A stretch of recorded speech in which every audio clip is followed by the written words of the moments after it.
Ésaïe, chapitre 44. Écoute maintenant, Jacob, mon serviteur, Israël, toi que j'ai choisi. Voici ce que dit l'Éternel, celui qui t'a fait et qui t'a façonné depuis le ventre de ta mère, celui qui est ton soutien. N'aie pas peur, Jacob, mon serviteur, Jéshurun, toi que j'ai choisi. En effet, je verserai de l'eau sur la terre qui a soif, et des ruisseaux sur le terrain sec. Je déverserai mon esprit sur ta descendance et ma bénédiction sur tes rejetons. Ils pousseront au milieu de l'herbe comme les saules près des cours d'eau. L'un dira « J'appartiens à l'Éternel », l'autre voudra porter le nom de Jacob. Un autre écrira sur sa main « Propriété de l'Éternel » et prendra avec fierté le nom d'Israël. Voici ce que dit l'Éternel, le roi d'Israël et celui qui le rachète, l'Éternel, le maître de l'univers. Je suis le premier et le dernier. En dehors de moi, il n'y a pas de Dieu.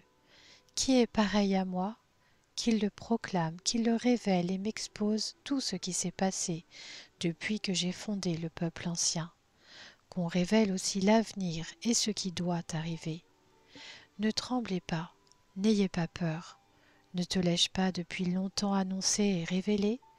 Vous êtes mes témoins. Y a-t-il un autre Dieu en dehors de moi?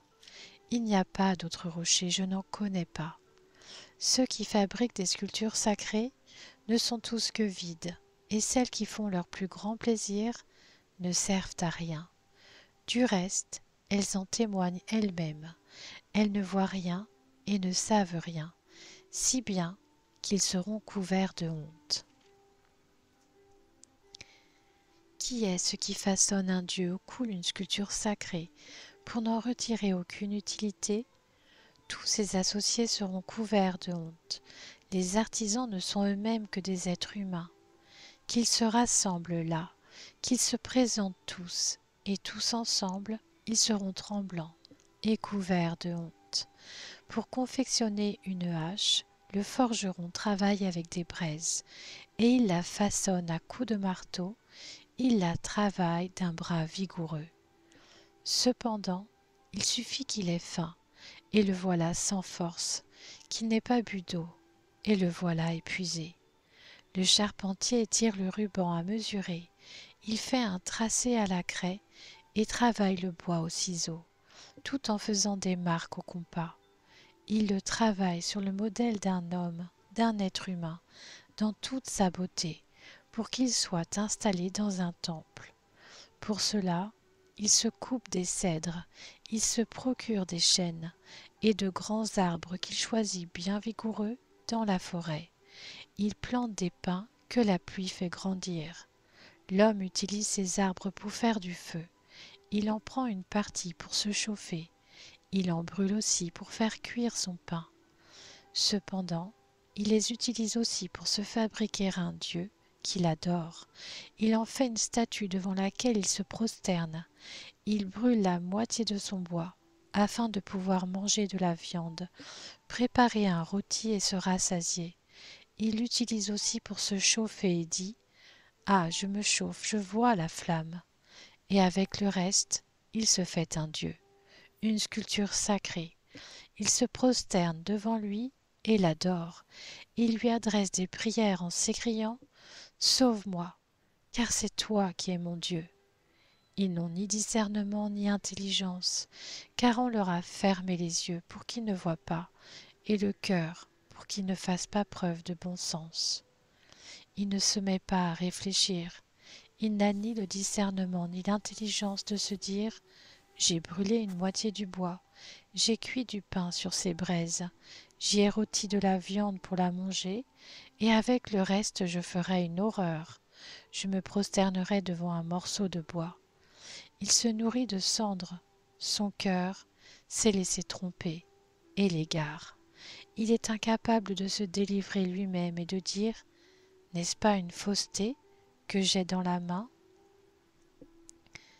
Souviens-toi de cela, Jacob, souviens-t'en, Israël, car tu es mon serviteur. Je t'ai façonné pour que tu sois mon serviteur Israël, je ne t'oublierai pas. J'ai effacé tes transgressions comme un nuage, tes péchés comme la brume. Reviens vers moi, car je t'ai racheté. Ciel, réjouis-toi, car l'Éternel a agi. Profondeur de la terre, criez d'allégresse. Montagne, éclatez en cris de joie, et vous aussi, forêt, avec tous vos arbres. En effet, l'Éternel a racheté Jacob, il a montré sa splendeur en Israël. Voici ce que dit l'Éternel, celui qui te rachète, celui qui t'a façonné dès le ventre de ta mère.